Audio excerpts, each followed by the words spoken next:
സങ്കീർത്തനം 83. ദൈവമേ, മിണ്ടാതെ ഇരിക്കരുതേ. ദൈവമേ, മൗനമായും സ്വസ്ഥമായും ഇരിക്കരുതേ. ഇതാ, നിന്റെ ശത്രുക്കൾ കലഹിക്കുന്നു, നിന്നെ പകയ്ക്കുന്നവർ തല ഉയർത്തുന്നു. അവർ നിന്റെ ജനത്തിന്റെ നേരെ ഉപായം വിചാരിക്കുകയും നിന്റെ ഗുപ്തന്മാരുടെ നേരെ ദുരാലോചന കഴിക്കുകയും ചെയ്യുന്നു.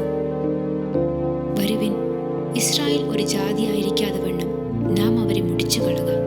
അവരുടെ പേർ ഇനി ആരും ഓർക്കരുത് എന്ന് അവർ പറഞ്ഞു. അവർ ഇങ്ങനെ ഐക്യമത്യത്തോടെ ആലോചിച്ച് നിനക്ക് വിരോധമായി സഖ്യത ചെയ്യുന്നു. ഏദോമ്യരുടെയും ഇശ്മായേലിയരുടെയും കൂടാരങ്ങളും മോവാബ്യരും ഹഗര്യരും കൂടെ ഗെബാലും അമ്മോനും അമാലേക്കും ഫിലിസ്ത്യ ദേശവും